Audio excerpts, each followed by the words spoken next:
امیر المومنین حضرت علی علیہ السلام نہج البلاغہ میں ارشاد فرماتے ہیں،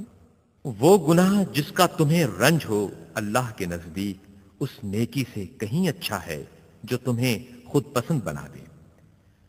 امیر المومنین حضرت علی علیہ السلام کے اس قول کی علامہ سید رضی نے یوں تشریح کی ہے: جو شخص ارتکاب گناہ کے بعد ندامت و پشیمانی محسوس کرے،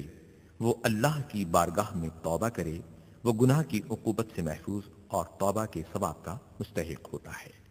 اور جو نیک عمل بجا لانے کے بعد دوسروں کے مقابلے میں برتری محسوس کرتا ہے اور اپنی نیکی پر گھمنڈ کرتے ہوئے یہ سمجھتا ہے کہ اب اس کے لیے کوئی کھٹکا نہیں رہا، وہ اپنی نیکی کو برباد کر دیتا ہے اور حسن عمل کے ثواب سے محروم رہتا ہے۔ ظاہر ہے کہ جو توبہ سے معصیت کے داغ کو صاف کر چکا ہو، وہ اس سے بہتر ہے جو اپنے غرور کی وجہ سے اپنے کیے کرائے کو ضائع کر چکا ہو اور توبہ کے ثواب سے بھی اس کا دامن خالی ہو۔